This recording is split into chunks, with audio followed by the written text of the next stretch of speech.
ये movie polish film festival की award winning movie है।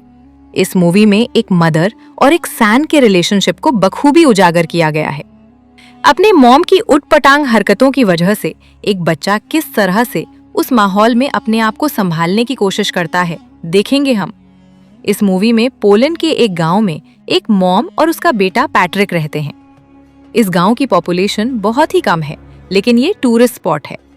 पैट्रिक के फादर यहाँ से कहीं दूर जॉब करते हैं, इसलिए मॉम और सैन को हमेशा यहाँ पे अकेला ही रहना पड़ता है। पैट्रिक शुरू से ही यहाँ पे रहा है, इसलिए वो हमेशा से अकेला महसूस करता है।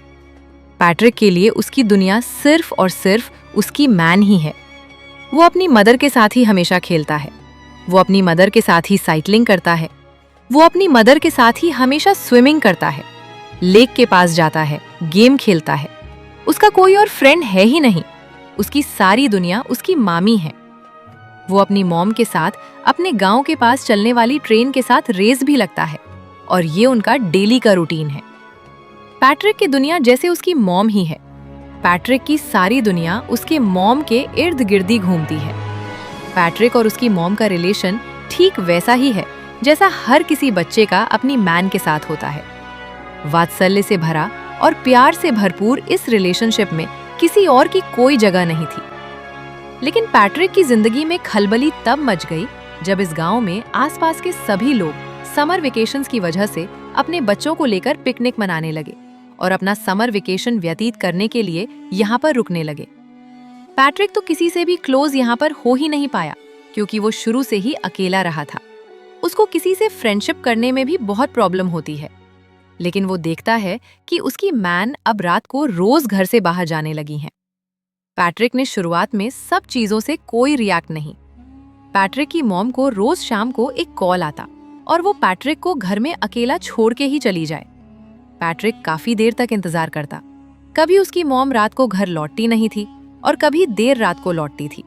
वो थोड़ा सा टाइम पैट्रिक के साथ स्पेंड करती थी, लेकिन पैट्रिक को कल का बहाना देकर कि कल मैं तुम्हारे साथ पूरा दिन व्यतीत करूंगी, और पैट्रिक को अकेला छोड़ देती।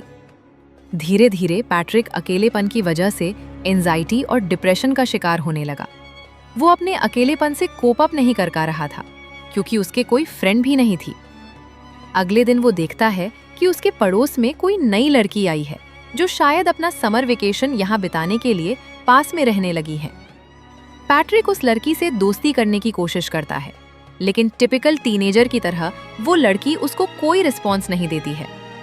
अगले दिन पैट्रिक की मॉम जब फिर से घर के बाहर जाने लगती हैं, तो पैट्रिक को बहुत बुरा लगता है और वो अपनी मॉम के ड्रेस पर जूस से भरा ग्लास गिरा देता है, जिसकी वजह से उनकी मॉम उस पे बहुत चिल्लाती हैं और उसको दांतों लगती हैं। वो उसके मैन की हालत नहीं समझ पा रही थी कि वो अंदर से कितना अकेला फील कर रहा है, लेकिन जैसे उसको कोई फर्क ही नहीं पड़ता, वो अपनी ड्रेस चेंज करके फिर से शाम को अपने बॉयफ्रेंड से मिलने के लिए निकल जाती हैं। पैट्रिक अपनी मॉम का पीछा करता है। वो देखता है कि कहाँ जाती हैं। कुछ देर जाने पर उसको पता चलता है कि वो हमेशा अपने एक बॉयफ्रेंड से मिलती हैं। पैट्रिक को अपनी मॉम के पीछे जाते समय एक हिरन का बच्चा दिखता है, जो अकेला सड़क पर घूम रहा था। ये डायरेक्टर का मेटाफोर है कि किस तरह से हिरन के बच्चे को भी उसकी मैन ने अकेला छोड़ दिया है और वो इस संसार से जंगल में अकेला घूम रहा है, जैसे कि पैट्रिक भी अपनी मैन के बिना इस पूरे गांव में पूरे समर वेकेशन में अकेला पड़ गया है। पैट्रिक को हिरन के बच्चे को देख के जैसे कुछ सांत्वना मिली है और वो अगले दिन नए दोस्त बनाने के लिए तैयार हो गया।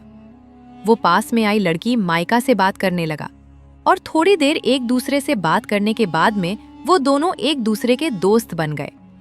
माइका बताती है कि उसके पेरेंट्स का डिवोर्स हो चुका है। वो खुद भी बहुत अकेला महसूस करती हैं। अब माइका और पैट्रिक में काफी दोस्ती हो जाती है और अब पैट्रिक वो सारी एक्टिविटीज जो अपनी मैन के साथ किया करता था, साइकिलिंग करना, स्विमिंग करना और लेक के पास बैठ के टाइम स्पेंड करना, ये सारी चीजें अब वो माइका के साथ करने लगा। उसको माइका के साथ अब मजा आने लगा और अब वो अपने लोनलीनेस को और एंजाइटी को थोड़ा कम कर सकता है और अपना पेन माइका के साथ